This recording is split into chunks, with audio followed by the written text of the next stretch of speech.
Hello! On this episode of Bakes and Bants, I will be making a flourless chocolate cake because it's Passover. So if you and your family are celebrating Passover this week, this recipe is definitely for you. And even if you're not, this is a rich, decadent, unctuous, fudgy, fabulous chocolate cake. So why wouldn't you want to give it a try?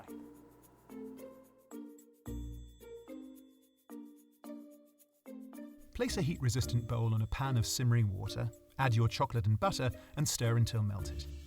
Right, so I've got my chocolate and my butter in my bowl attached to my mixer. Now again, if you don't have a mixer, you can very easily do this by hand. I'm going to be using the whisk attachment today because I want to beat lots of air into this because of course we don't have any leavening agents because it's a flourless chocolate cake for Passover. So if you don't have one of those, by all means use one of those. Okay, so next thing, I'm going to be adding a teaspoon of espresso powder to some hot water. Now, espresso powder, you can buy it, but it's really expensive. So here's my next top tip. You can make your own simply by popping down to your local coffee shop, #supportLocalBusiness, and ask them for some of their spent espresso. You know, the stuff that they tap out typically into a drawer or into a bin or something like that. Ask them for some of that. They'll probably give it to you for nothing. Bring it home, put it on a baking sheet on a low oven for about 45 minutes just to dry it out, and boom, you have espresso powder. So I'm going to pop that into there, bosh, along with my sugar, bosh. Fit this whisk attachment, bosh again, and on it goes. Okay, so we're going to whisk the chocolate, sugar and espresso mix for a good few minutes. Remember, we want plenty of air in this mix. Then add the eggs separately so they don't split and whisk for another few minutes.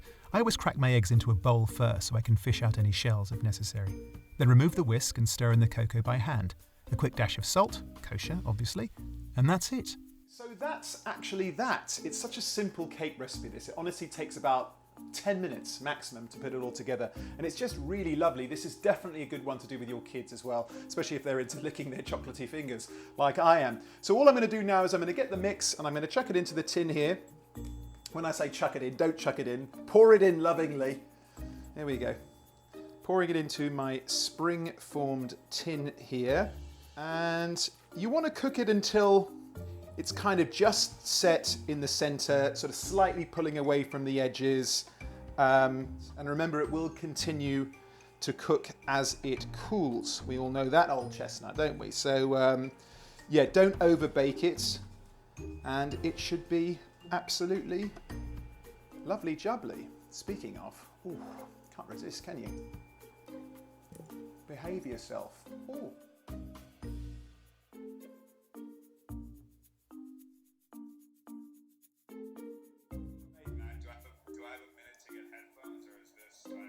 No, you don't have a minute to get headphones, but God love you for asking. I'm going to be making a flourless chocolate cake in honor of your fine people. Wait, can I get my headphones? No, you can't get your headphones. Alright, we'll talk.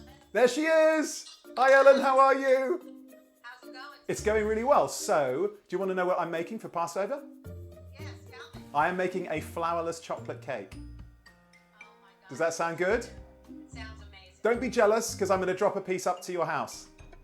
Really? And what I'll do in return Yes. is I'll give you a box of Kleenex. That is our deal, ladies and gentlemen. That is our deal. Where's your lovely husband? There's the lovely husband.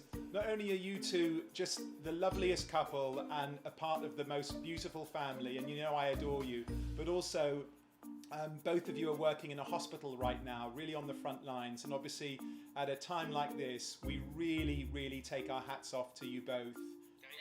Right? Be on your list. There you go, exactly. Mate, it's a long list. Oh, my Jewish friends, it's a long list. It's a long list. Romani's list. That's right. Yeah, Romani's list. Cheeky little cuppa, and it's done. Isn't it beautiful? Don't worry about those cracks on the top. It's meant to look like that, you know, like with great brownies. Now a quick dusting of icing sugar, and voila. So that is that. The cake is done and it's turned out beautifully. Like I said, it's so easy to put together this cake. It honestly takes about 10 minutes. And the fact that it doesn't have flour in it, doesn't have raising agents and all that sort of stuff, makes it even easier. So if you are celebrating Passover this week, definitely give it a try. And even if you're not, definitely give it a try. It's just the most wonderfully satisfying cake to make, and I'm sure that you and your family will absolutely love it. I will see you next time. Bakes and bants for life! Woohoo! Again, she's at it.